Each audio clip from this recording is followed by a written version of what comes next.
Jagan and you're listening to the Voice of Insurance podcast, produced in association with Advantage Go, enabling an enterprise view of exposure. Today's guest is without doubt the most successful insurance executive I've had on the show. He's also completely unique in that he's the only insurance boss I'm aware of to have run one of the world's largest insurers and its largest broking group. Brian Duperreault is insurance royalty. Having started his career at AIG, he then transformed ACE from a Bermudian upstart to a major global player. He then ran MMC and set it on the road to a radical recovery, founded Hamilton Insurance, and then helped AIG get a spring back in its step.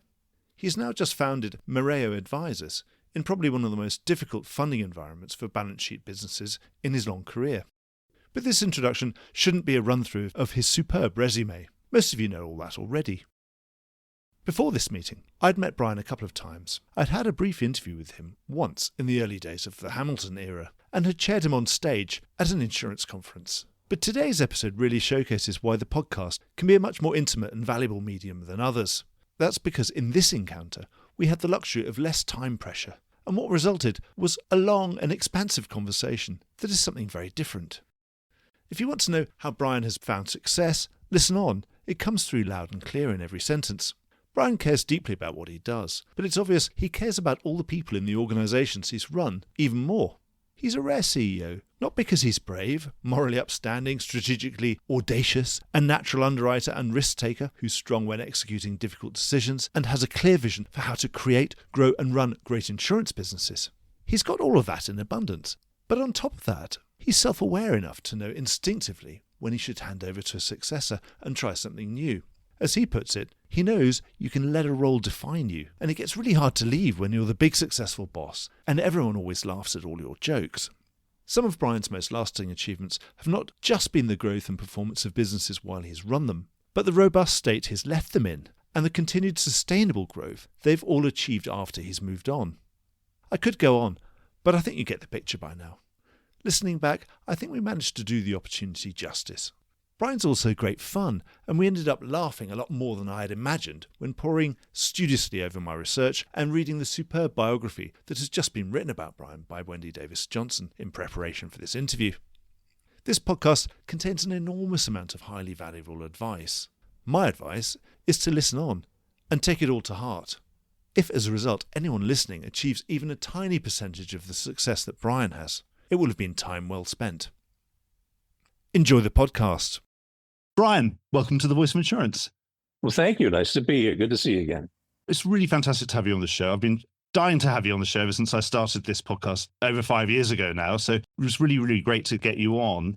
And like with many talk shows, perhaps the catalyst is that there's a book about you, written about you by Wendy Davis Johnson, a biography. It's a fabulous read, so I recommend it to all our listeners. I mean, I think it's one of those things. There is not a huge canon of really good insurance books for people to read when they're starting their insurance career. I hope this becomes one of the compulsory reads that every company's got plenty of copies of that they can give to young recruits and say, you want to know what you can do in insurance? Well, read this because this is very interesting. This guy's worth following.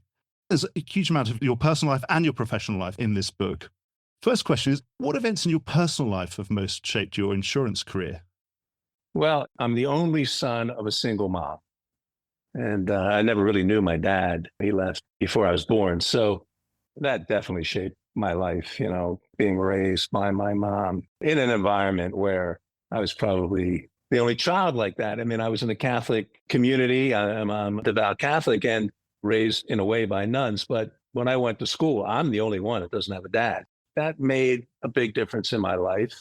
I think the attention that I then drew from the nuns helped shape me. So I had many mothers in a way as they took care of me in life. So that was probably the thing that shaped me the most, was that kind of start to my life being different and having to live with that. Did that mean you spent more time with adults than you did with other children? Not necessarily, no, but I was in a way raised by a village, right? Because as I said, the nuns took it upon themselves to make sure I turned out all right. They're concerned about me, So I had a lot of love. And that's the one thing that I can say in my life was the amount of love I had with my mom and the community that I was in. And no, I had a healthy, plenty of friends. I'm still very, very close to two of them all these years later. I had a good childhood, but that was probably the big event. the biggest thing that shaped my life.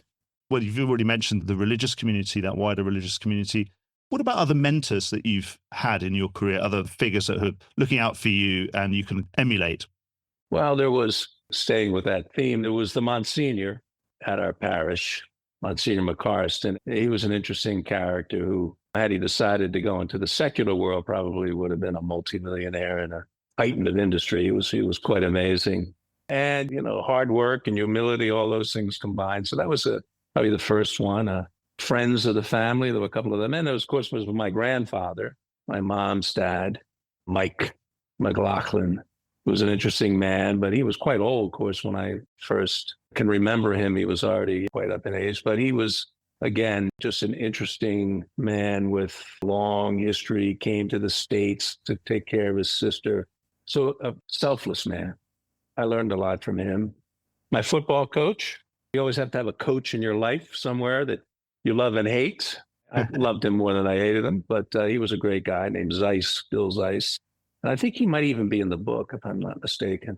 So those were, and then I would look at different people and glean different things from them. So maybe they weren't a mentor, but they were someone I studied and took something from. It could have been the officers in the military. And then last but not least, you have to talk about Hank Greenberg, who somehow decided that he wanted to move me along in the organization and saw something in me. And I always say that had I gone to anywhere else, any other company, I probably never would have risen to what I have risen to. It was Hank, Hank pushing me and giving me more responsibilities and holding me accountable and teaching me the business. Incredibly important in my life. So you might have still been in the back room crunching the numbers if it wasn't for Hank. I could have been. Yes, could have been. But it was, hand of God to put me in with Hank in this small, relatively small company at the time. I knew practically every senior manager in the company, certainly on stateside. And then within a relatively short period, I know probably most of them internationally. And so I grew as AIG grew. It was quite a heady time. Well, and Hank sent you out to Japan as well. If you're going to go somewhere that is as demonstrably different from New Jersey or Bermuda, Japan has to be it, doesn't it? Yeah, it was. You can be fooled because, the Western influence business approach, the high-rise buildings, all that, but they're different. And that hit home pretty quickly.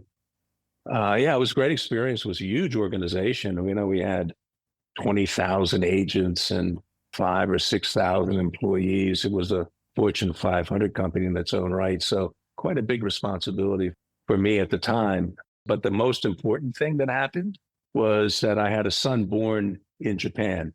But I always told him, and my wife, it's my wife's line, I'm going to steal it. She said, he was made in America. He was assembled in Japan, which was a big deal in those days with local content and all that. So it was an amazing experience because of all the things that happened to us, personally and business-wise in Japan. But then that's you. If my wife was heavily pregnant and my boss said, can you just go out and run Japan for me? I might have to think twice about it, but it sounds like career advice that you should probably say yes to opportunities rather than say no.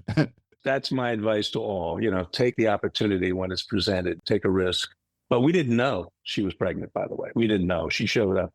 Oh, fantastic. What about as you've grown as a leader all this time, became more and more senior at AIG, and then obviously we know the story of ACE and beyond. How would you describe your leadership style? From new technologies to rising costs, in today's fast-moving insurance market, keeping up with change isn't easy. That's why the Insurance Network runs leading events for insurers and brokers to tackle strategic challenges, rethink operating models, and unlock the power of data and tech. Attend conferences like TINTEC, the Delegated Authority Strategy Day, London Market Claims, and the Data Jam to stay ahead of the curve. Join the network for free and take part in focused interest group meetings on challenges top of your agenda. Search tin.events to find out more. That's TIN.events. To me, team is the most important thing. So it's the people you manage. They're the most important thing, not you. So you're secondary, they're primary. In other words, your success is defined by their success. And you're not successful if your team isn't successful. And so you have guys who will take advantage of the team for their own benefit. I tried not to do that. And, there are corollaries to that. So, for instance, you better listen to the team. So you have to spend time with them and you have to manage them.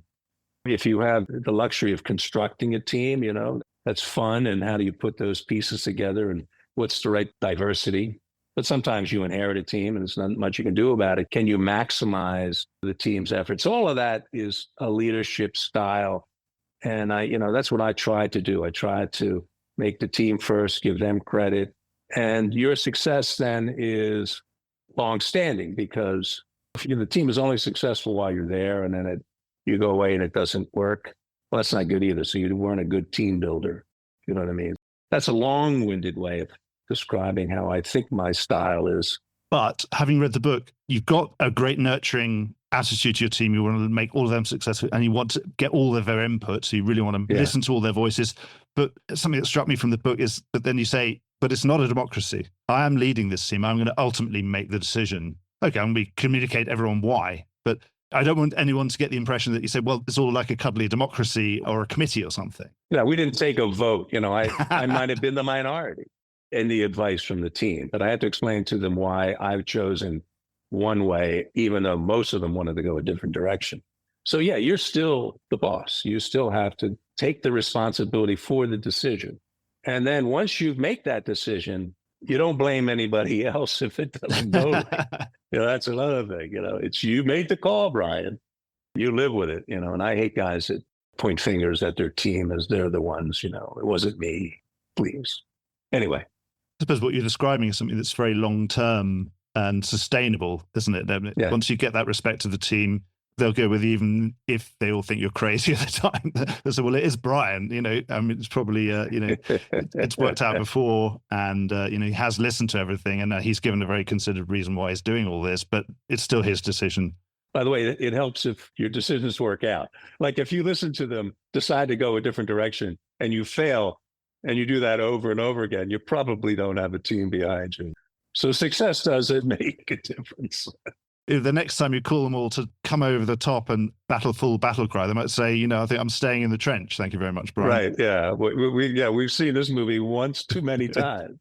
Well, I mean, for you, obviously, the track record has been good enough that they can take it on trust after a while. Yeah, but also it's interesting what you say about leaders, often very successful people, not having a great reputation for burning their own teams and kind of climbing on the shoulders of others to get to the top of the greasy pole. That's absolutely not your style, is it? You'd rather get there by merit and stay out there because everyone's holding you up there. Yes. Well, I think that's true. I hope that's how I did my work. Well, some of those things that you can have a short-term gain by kind of burning your bridges and all that sort of stuff. And you could do that in any career. You can certainly do that as a journalist, but you can't do that if you're a journalist in a very small community like the international global insurance community. It's not many people, so you can't burn your bridges there. Or if you do, the consequences come back to you very quickly. So again, it would seem that as a leader, if you burn bridges to get to the top, then it's not necessarily for sustainable because no one's going to be there to help you when things aren't going quite so well. I think that's all true. As you were speaking, I've had conversations with guys that work for me about playing the long game. And that's the same thing as short-term wins. But if that's not sustainable, you can survive for a while, but you haven't built much of a foundation. And it's not easy. I can say it, but then you're confronted with this constant pressure from the street, from the investors, whatever, to show me something now. Show me a success now. I want it now. And you say, well, you can't get it now. I've got to cut 20% of this company away. That's going to have long-term effects. It's going to take us years to recover. Easy for me to say, but it's hard to do. It was easier for me maybe than others because I had a track record in previous companies that I could do that, whereas others who don't have that foundation or the backing would have a harder time. But play the long game. It works out at the end if you survive. I'll play the long game. Well, you go play the long game in another company, pal. You're out of here. That's also a possibility. I think that you're starting to allude to, there was that moment with the Ace Cigna takeover. For me, that's a defining moment. I was a broker at that time, and Ace before Cigna was a very different animal. Ace was, You had minimum premiums. You only want to be in excess of certain things. I remember I was in London. The marketing guy would come talk to us. I was working for a Spanish broker. Your marketing operations in London were great. They would always come talk to us. But then sort of say, well, we've got this condition. We need to be in excess of $100 million and we need to write this much, but we also have a minimum premium of this much. And I think we went through our book and said, there's not a single thing that Ace can write to us in the whole of Spain. There isn't a single account that is in excess of that pays that much. So it's kind of like, lovely to meet you, but we'll kind of wait. But then suddenly, the moment you take over Cigna, P&C, is that suddenly you are massively relevant. You're sort of on our main street. You're leading off along with AIG, writing all our energy account with very large lines on, all the big Spanish oil refineries and other things. And suddenly you are massively relevant. But what you were alluding to there about that long game, for me, that's the defining moment of your career. That's a transformational moment. You say there, it's a long game. Obviously, around the time, I don't think all of your shareholders were that enamored of the idea of you taking on something with enormous financial and execution risk. Oh, yeah. How did you make that work? Was that just your conviction?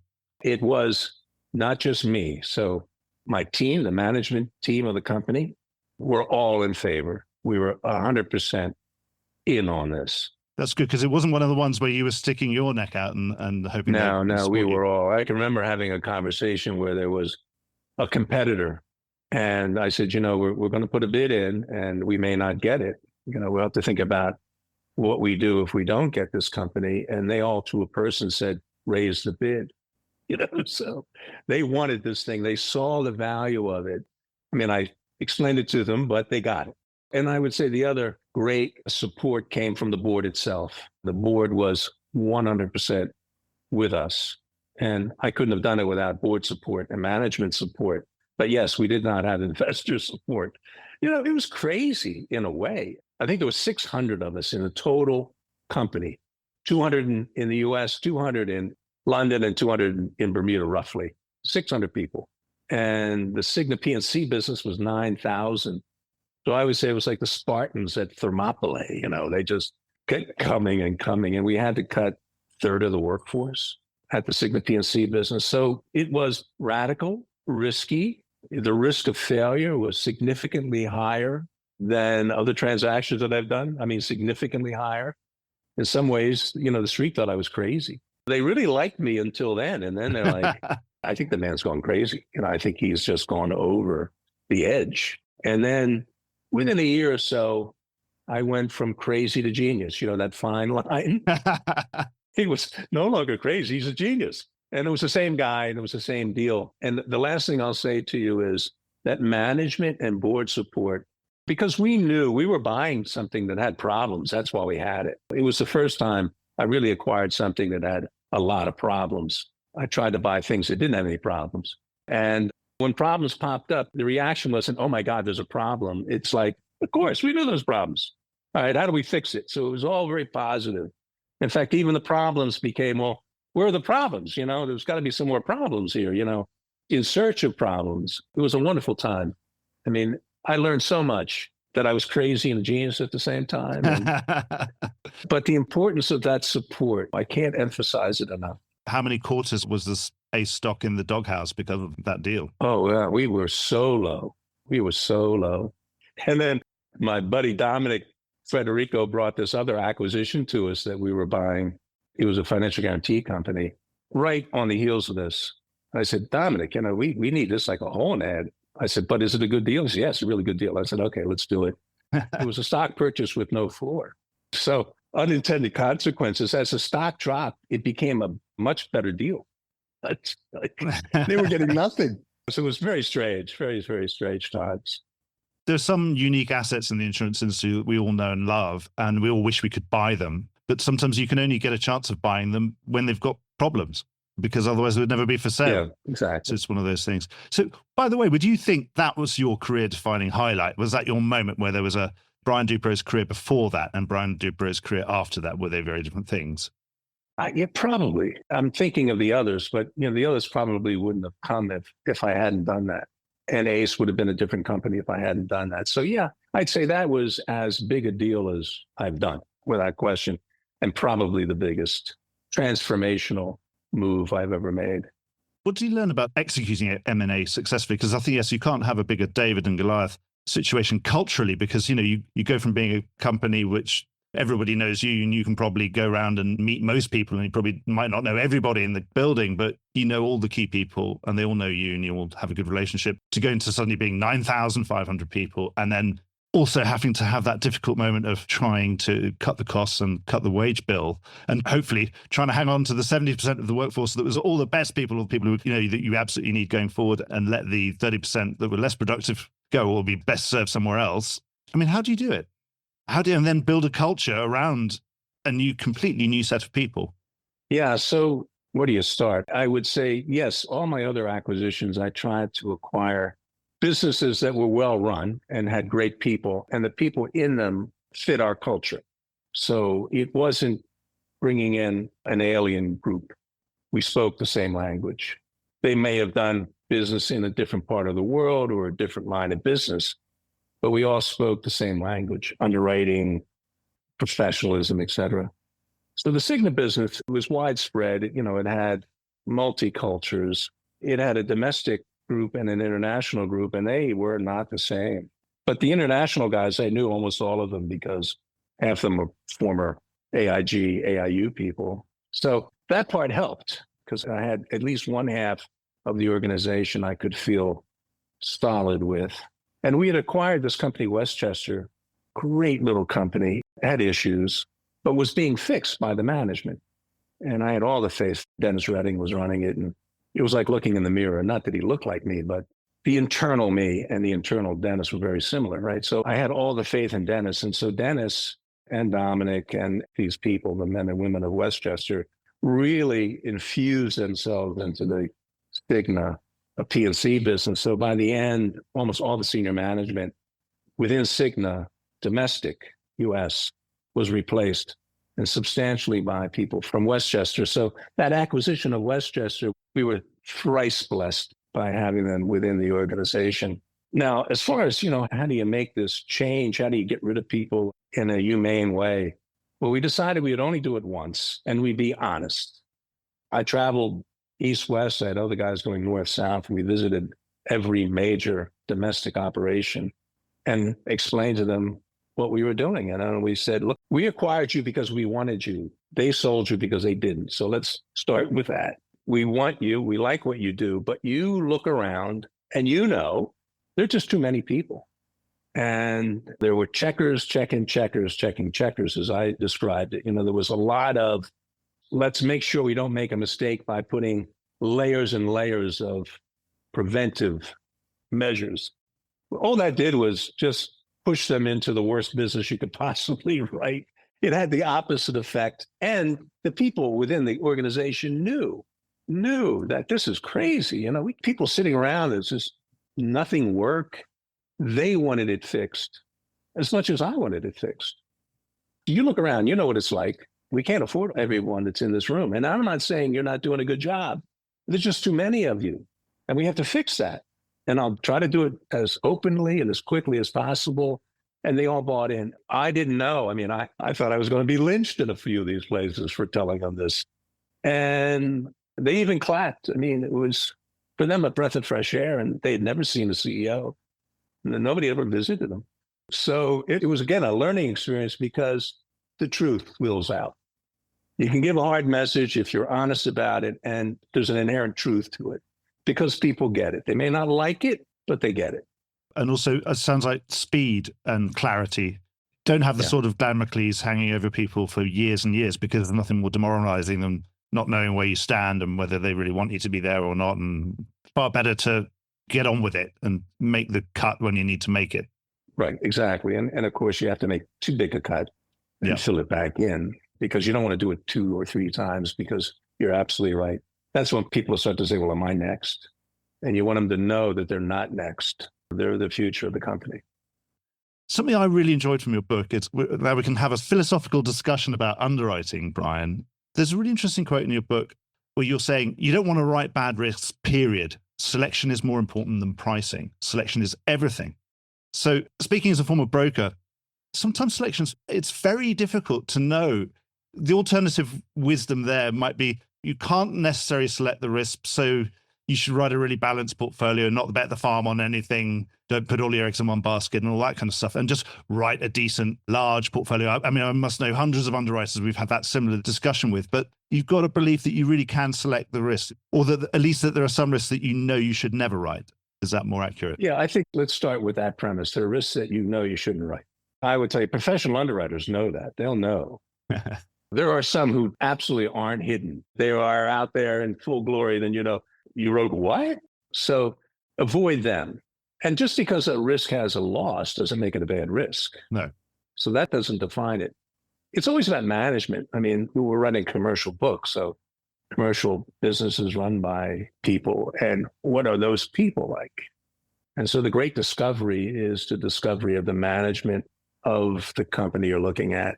Because you could take a very hazardous business, and if it's run by good people, I'll write it. Now, you're going to get priced, you're going to protect yourself with limit, all that stuff. But if you take a benign business run by idiots, oh my goodness, don't write it, because they'll find some way to get a claim in. And it could be a moral hazard claim. It may be that they're inventing it. You just don't know. Bad people do bad things. And so you just avoid them. The market sets the price. You're a broker, you know that. Very seldom in your life as an underwriter do you actually get the chance to absolutely control the price. So the price is going to be market driven. And so what's your job as an underwriter? It better be selection. What else do you do? I suppose portfolio construction, but that's a combination of selection. Hopefully you want to have portfolio constructed of good risks that then you look at the diversification of those risks. Yeah. Yeah. I mean, there's balance to it. And maybe there are classes of business you want to avoid and all that. So portfolio construction, I'm not making light of it. There's a real system to it, but it has to start with selection. Just because it's hard, it doesn't mean you shouldn't try. Well, the alternative is to, do a really good job, put one bad risk in and ruin the entire portfolio. And we do many postmortems. It's like, but you knew it wasn't any good. Why did you write this risk? You knew it was a bad risk. Well, pressure. The broker pressured me. You're blaming the broker, Brian. You have to blame the broker. You can't take personal responsibility. But some risks, we could have read Enron's annual reports throughout the 1990s if you had the time, and it would have been really difficult to spot the moment where, whatever derivatives trading was going to blow them up. And that would have been a really hard thing for a D&O underwriter to do. They would have had all those annual reports. Do you accept that maybe it's just some things you'll never know, but then you have to decide, maybe you could have found something culturally about, maybe that board of directors wasn't the people that I would buy a used car from. You can't avoid it 100%, right? I know that. But if your portfolio has fewer or none, you're going to be better off than the one who has many. Yeah. And so could we have figured out Enron as a walking loss? I don't know. I wasn't underwriting at Enron in those days. One would hope, given some of the outward signs, that you'd have to have some caution about them. When they say it's too complicated for you to understand, I take a step back, because it shouldn't be. It shouldn't be. Something wrong here. Yes, exactly. You're supposed to burn fuel and make electricity out of it. It can't be that complicated. I mean, if you see what I mean. Yes, exactly. If it's too complicated, there's something wrong someplace.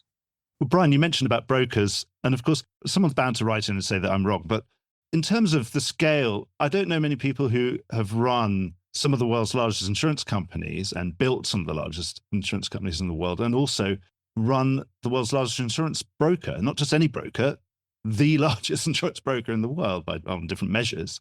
What's the difference? The difference between running a broker and running an insurance company? Yeah, it's so rare for someone to be that senior on both sides of the fence. Yeah, it was great, eye-opening for me. Of course, we joked about it, but the brokers were representing their client. So they're going to do their job. And I always tell my underwriter, they're doing their job, you do your job, right? Their job is not to make it easy for you. They're not going to disclose everything they know. You have to ask them the question. It's not their job to completely open up the facts to you. You have to ask. But you always have the adversity of it all. Although I have to say, I got a lot of support from the broking community, particularly in my early days. Anyway, back to the story. What was it like? So the broking business, in a sense, and Marsh was more than just broking, right? It was a consulting business. Yeah. And so they consulted in risk through both Marsh and Guy Carpenter, but they had Oliver Wyman doing the C-suite consulting, and they had Mercer doing HR, et cetera. So they were consultants, and consultants are independent actors. Their job is to tell you your job. So when I would go and talk to them, they go, don't tell me, I'm going to tell you. You know, my job is to tell the CEOs of insurance companies what they do, what they should be doing. And okay, fine. So there was a bit of that where I think within the insurance company, there isn't the same kind of independent agent thinking. It's more team, whereas the broking tends to be out because they're out with the clients and it's just part of their business. It's not right or wrong. They have to be that way. You have to understand that to manage them. So that was fun. Was it the more like a herd of cats? Yeah, exactly. But, you know, what motivates them? They all want to be good. They all want to be the best at what they do. So the motivation, that kind of thing. But there's more similarities than not in terms of professionalism, et cetera. I guess the clearest way to describe it is it's a simple business, cash in, cash out. No balance sheet, no reserves to worry about. Well, they shouldn't. And so when I finally got down to the very core, it was a simple mantra where you had to make sure your revenue exceeded your expense. Seems silly, but I had to hammer that home over and over again. But more importantly, in broking, you don't want to take risk, right? Because you have no balance sheet. So you don't want to take E&O risk. And, you know, we found that the broking community in those days, not just Marsh, but all of them, they didn't limit their liabilities with their clients. And we go, well, that's got to change. Well, how are we going to explain this to our clients? You know, I said, well, ask the client, do they limit their liability when they issue a contract? When they do a service agreement? Oh, yeah, every one of them. I said, well, why are we different? So we implemented this liability limitation, which did finally take off around the industry. That was a big deal. I was very proud of that. So this reduction of risk, making sure that it's very tightly controlled from an expense point of view, and you can grow your expenses as fast as you can grow. So it wasn't like an expense control approach. It was just recognizing that if you're growing at 10%, you can grow your expenses at 8% and still do very well. But if you're growing at 5%, you better get below 5%, right? And so simple stuff like that. And so when I did it, you know, I had it all finished and I had a great guy, Dan Glazer, and I was able to step away. You know, like I said, boy, I really miss risk. I love risk.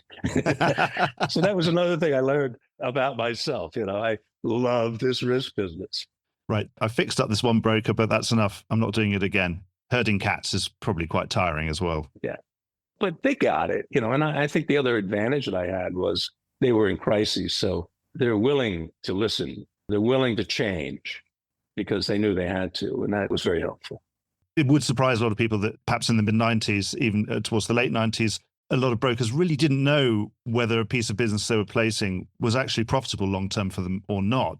I certainly handled accounts that it was only when I met colleagues 10 years later said, you know, all that stuff we used to do, we worked so hard on with all that lovely income up front, you know, that never made us any money. It's like demoralizing. So, well, we should never have been doing all that because now we had better management information. We actually really measured these things. What did it cost to service all those claims on those primary liability things that you placed, Mark, in the 90s? Well, it turns out it was a really bad deal for everybody. And, you know, it should have been done another way. But there you go. But now, you know, that discipline is right through everybody. What's interesting, you mentioned about Dan Glazer there, and something that I think is a really interesting feature of your leadership style is that you've been able to hand on to leaders using a sort of athletics analogy. You're sort of running around the last corner, you hand them the baton, and they're absolutely flying off down the home straight, taking the gold medals. You know, it's been a feature. And it's also interesting because very successful business people can run and found businesses and do incredibly well. And then the succession is really difficult. It's almost as if when they step down, the business stops performing. There's not obviously someone to hand up, but you've been really good at that. You know, you've had Evan, Dan, Mrs. Afino, other people. You can say, well, the business has carried on and done really well since you left. You know, you can say, wow. What is it about your style that makes that seem to be, you know, a natural progression? That has been a natural result in your career, you know, many, many times now. Well, you know, a couple of things. We talked about leadership earlier and team. And what I didn't want to have my success defined that it worked only when I was there. To me, the long-term success is the organization I'm leaving better off than when I started? And will it continue to get better after I leave? And that only works if you have a really good successor. So that was one of the reasons why I was conscious of succession planning, because I didn't want to have the company fail after I left. And there's a whole bunch of other things. Like, you don't want your board to come tap you on the shoulder and say, Brian, it's time to leave. There's probably a problem there. So you want to leave while things are good. In the risk business, that's hard to find that moment, right? Because hard markets and everything, particularly with Evan, we had to make sure that the market was in good shape as I turned it over to Evan.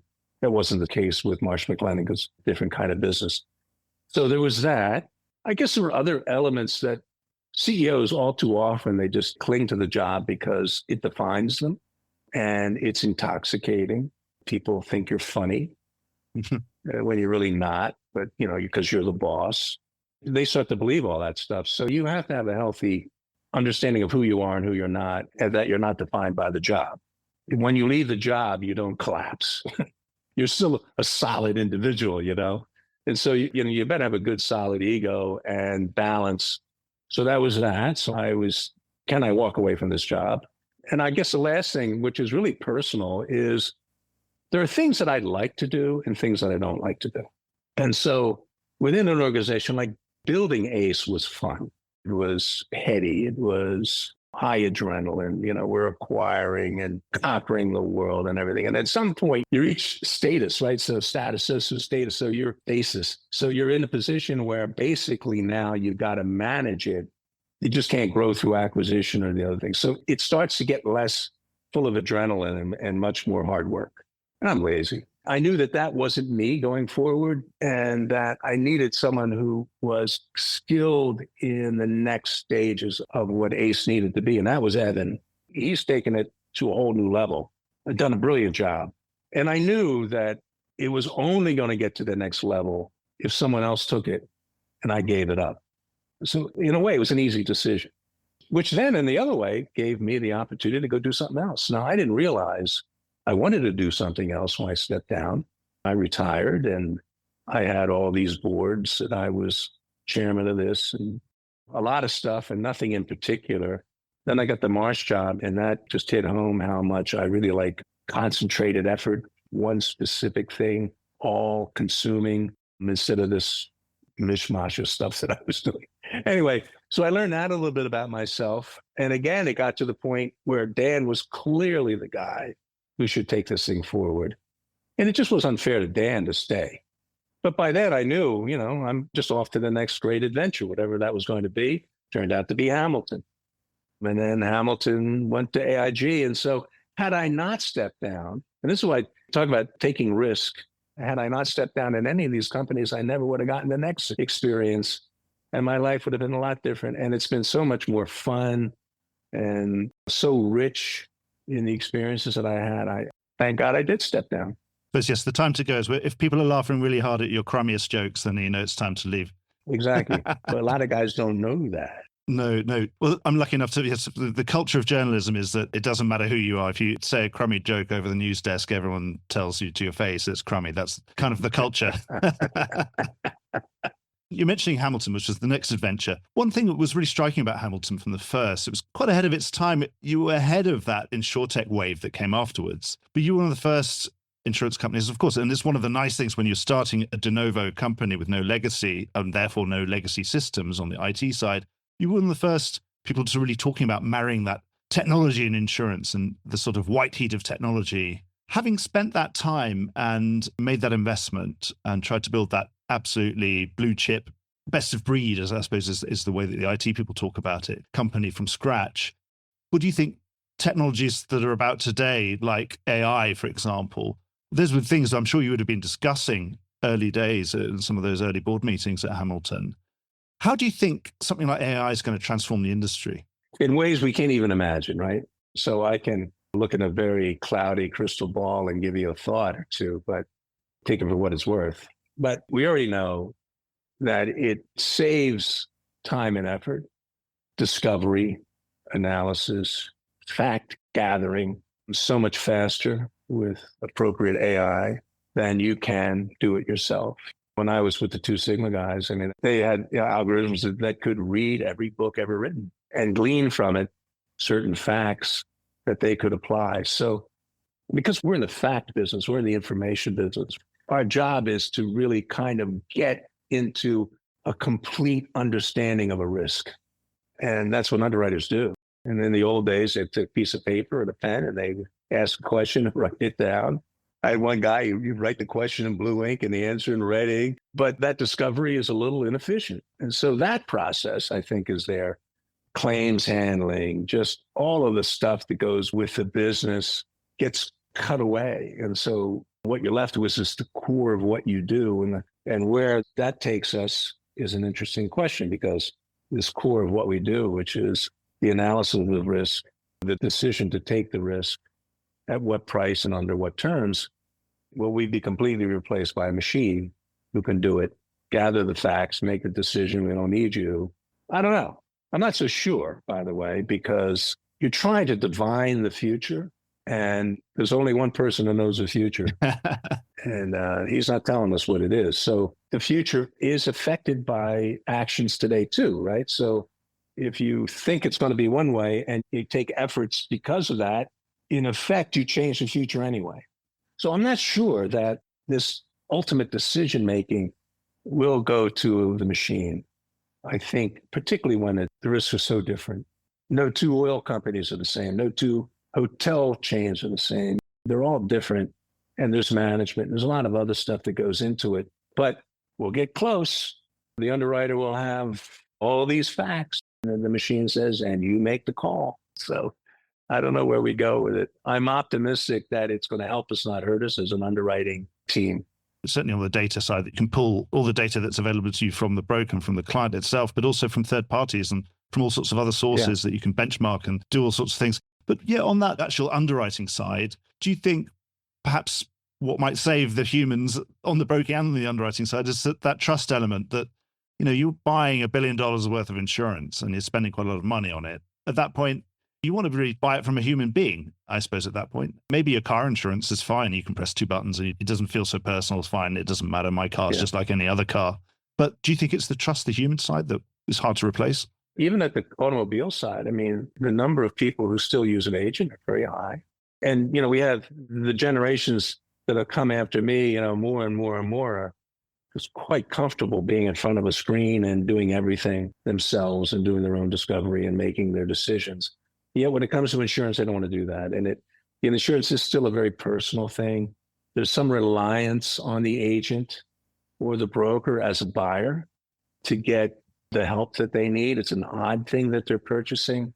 They don't do it very often. So even at the lowest end of our risk chain, you see that people are needed and it is personal. And so why would it not be that case at the higher end, even more so? And I think that's true. And we talk a lot about the fact that the insurance business is as much who you know as what you know. And there's a lot of truth to the need of that human touch. So yeah, I think you got a good point there.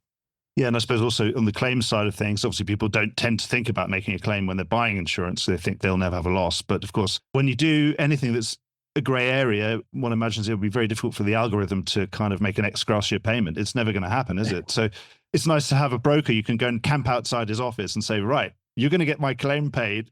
It's funny you say that because, you know, in my Hamilton days when I was into this, and there was all this approach of disintermediation, right? So most of these insurtech efforts were around getting rid of the agent. And I said, good luck. That didn't last long, did it? They're not going away. And exactly right. When you've got a claim, you don't want to be talking to your algorithm. You've got a great point there. And I would say that. And guess what? It didn't happen, right? Yeah. It didn't disintermediate. You mentioned those Two Sigma guys, obviously really smart people. And obviously on the investment side, there's a lot of automatic and algorithmic trading these days in the markets, obviously providing a huge amount of liquidity, if nothing else, and providing good returns for a lot of people. But of course, one share of Apple is one share of Apple, and they're all identical to each other. How far do you think automatic underwriting might go? I mean, we've seen automatic follow or semi-automatic follow as a way of providing liquidity and reasonable returns at low expense, a kind of almost like a tracker, like an ETF, that kind of thing. How far do you think it could go? Do you think it could go all the way? Or at least that a large percentage of the specialty market might be You get a couple of leaders, you get a leader and a follower and another follower, and then you could place anything by the people who automatically follow those leaders and followers. Yeah, I don't think it's going to happen. You probably want to know why I think that. And look, I've tried at the smaller risk level. So at the beginning of the commercial food chain, so to speak, whether it's a florist in Brooklyn kind of thing, and can you underwrite it? And they're still complicated, what are their clientele like? It's just, there's so many different things that make each one of these apparent homogeneous risks not. And if it's not homogeneous, then you got to sort out what makes that one different than the other one. And here you go again. And so it's not so easy to do it completely algorithmically. And so we, starting that way, kind of went into a position where we said, well, what we can do is make the underwriter more efficient, but not get rid of him or her. And so, maybe you can make them 10 times more efficient by presenting that risk, saying, we've gone through, we didn't take just what the agent said to us or the broker or the client. We didn't just take the application, because we know there's lots of flaws and mistakes in these applications. We went into the ether and we gathered all the information publicly available. You can actually look at the risk. You can see it physically with the technology we have today. You can look at track records. You can even get some idea of what traffic they have going in and out of the shop. There's so much you can do. So if you can do all that and say, okay, here, underwriter, this is the thing that makes this one different than the others. This is the hard part. You got to do the hard part. You got to make the call. And that was as close as we could come to this approach of completely eliminating the underwriter. We couldn't do it. And if you can't do it at that level, good luck all the way up. The one thing we can all agree on, you said the market sets the price, and that's because it's competitive. I suppose if you start giving one lead underwriter a huge amount of power, it tends to something that looks a bit monopolistic, and they might not be very competitive. And of course, immediately that would just trigger off all of our competitive instincts. All the brokers, everybody would say, well, this is no good. This guy can't be the only person in the whole of aviation just because he's got a $2 billion line. I mean, it's handy, but we can't just have that just because he's got a $100 million line of his own and 1.9 billion following him automatically every time he presses a button. I suppose immediately someone would start a rival one, wouldn't they? They'd say, we need to invest in our own lead capabilities because there's a market opportunity, because this guy is not as competitive as he should be. So this is crazy. My clients need a better deal than this. So you can almost see it happening, couldn't you, that the market would keep correcting itself. And it does, and it has, and it'll continue to. And if the market itself doesn't naturally create the competitor that's necessary, the broking community will create one. Well, exactly. Speaking as someone who ran ACE. ACE and Excel. Yeah, exactly. I'm sure it won't be the last time. One thing, and you've already mentioned, I think it's very rare that business leaders openly discuss their religious faith. It's almost sort of one of these sort of boardroom taboos, I would say. But you're an exception to that. How important has your faith been in shaping your career? Well, it's fundamental, and it has shaped everything that I do. It's the foundation of who I am. It gives me great comfort, particularly facing difficult times and difficult decisions, that you have that background and support that faith gives you. So it's everything, can I say? Thank you very much. I wouldn't probe any further, but I just thought there are not many leaders talk openly about their faith. And so I'm sort of cut you off, but there's another part to it. When you run a publicly traded company, it's nearly impossible, and probably shouldn't be something that you lead with. It's hard, right? So when my faith has come up, when I've been able to speak openly about it, it's usually between jobs or in the process of doing a book, as opposed to when you're actually running a company. And I found the only time that I could actually do that with the staff is the day I take the job over. It was always incumbent upon me to say, it's important that you know who I am. And then here's how I define myself. So I would talk about faith and family being paramount to me, and then explain my beliefs and what I think is fundamentally true. And that was probably the one and only time I could talk about it openly within the confines of the company, and certainly not in a public situation otherwise. Very difficult. The right context of saying, I'm the new boss and this is who I am, then it's a really relevant and good moment to bring it up, isn't it? Right, we've brought us right up to date here because, of course, yes, you're not between jobs. You're right in the thick of another one. The latest venture is Mereo Advisors. So tell us the story about how that came about. What's it all about? What's your vision for this one? I had basically stepped down from any responsibility I had at AIG. And, I was thinking about what do I do next? So there were a lot of things I knew I didn't want to do in that what would come next. I didn't want to run an insurance company again, among other things. I didn't want to be with people I didn't like. I had a lot more I won't do this as opposed to what I will do. I was open to possibilities, but with these things that I had to ensure weren't going to be part of it. So I was approached by a couple of guys, one I knew, one I didn't, and they explained their thoughts, and I liked them right away. That cleared hurdle number one. I could work with these guys. I could sit with them. I enjoyed their company. Okay, what do you want to do? They explained what they wanted to do, which was to create an insurance entity, this advisors, which would run an insurance company, among other things. So the management of the company was separate from the company itself, not owned by it, contractually managing it. But that gave us the ability to contractually manage other pools of capital. I thought that was a nice structure. We would get paid a fixed amount of money to cover our costs by the capital, but the capital didn't take some huge haircut to give us equity. So that was good for the capital providers. And I guess the other thing that I really liked about it was we would only get paid. In other words, the capital providers would only pay us, other than that fixed amount, if we made money.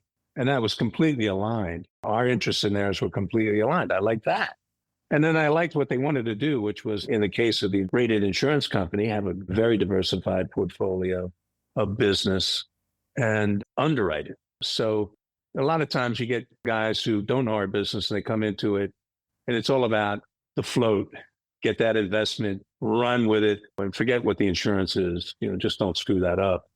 And in our business, if you don't think that insurance is the primary thing you do, that risk is it. If you diminish it, you're probably going to go down eventually. So I liked their thoughts. They got it, that insurance risk-taking was the paramount skill and the reason for the company to exist, not the float. So we tested the premise, everything was good, and we proceeded to go and raise capital, which took a long time, and it was much harder than I ever thought it would be. And investors, they don't want balance sheet, they want instant gratification. Long-term is not good. So the only capital that was coming into the business is ILS capital, which is instant gratification capital, right? So you're in for a year, you had a good year, you didn't, you sign up again or you don't. If you won or lost. In the insurance business with a balance sheet, you got to wait years to find out if you won or lost.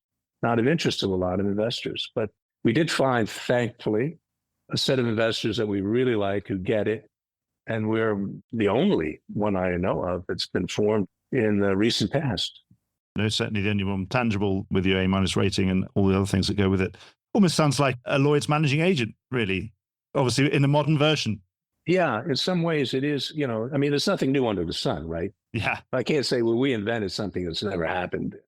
Lloyd's structure is similar, but we're not embedded in that wonderful Lloyd's infrastructure with its central fund and all of its expenses either, right? We're not in that, but something similar.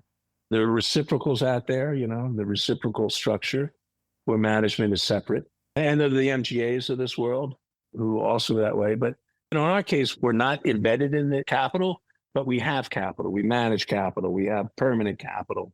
MGAs don't have permanent capital. Lloyd's does. So you're absolutely right, but there's nothing new under the sun. But I think this structure, when you put all the pieces together, is different. Well, there's nothing quite like it. So yes, it is different. Not to combine all the ILS as well as the underwriting. So would it be right to say you employ all the underwriters in the way that a Lloyd's managing agent does? Yeah, we have all of the staff. And so we get paid a percent that basically covers our cost. And it turns out that it's really good for the insurance company because their fixed cost is actually maybe half of what other reinsurance companies' costs are. It forces us to be very cost conscious. Most insurance company management aren't. They say they are, but they're not really. And we have very high expense levels in our industry. And this forces us to keep the costs down to the absolute minimum. Otherwise, we pay for it. Yeah. Wow. Like, it gives you a completely different point of view about cost. When I've got to eat it, I don't like it anymore. Yes. And so what's most exciting you about this venture in terms of where you think you can take it? Well, because of the structure, and the uniqueness of it, seeing if it works. I'm sure it does, but perfecting it, taking it from the theory to the actual, that's fun.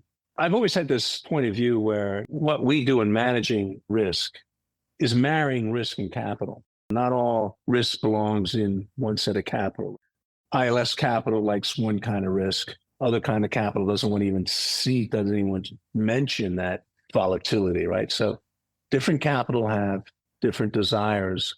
And, you can't fit it all into the same kind of capital, right? So recognizing this capital likes this and that capital likes that, and therefore finding the right home for it makes your life, I think, easier as an underwriter. But having that ability to have multiple places to place the risk, that hasn't happened too often, right? Now we have, again, nothing under the sun. We've had companies like RenRe kind of pioneered sidecars and other places to place risks. So we're not unique there, but slightly different in our structure than them.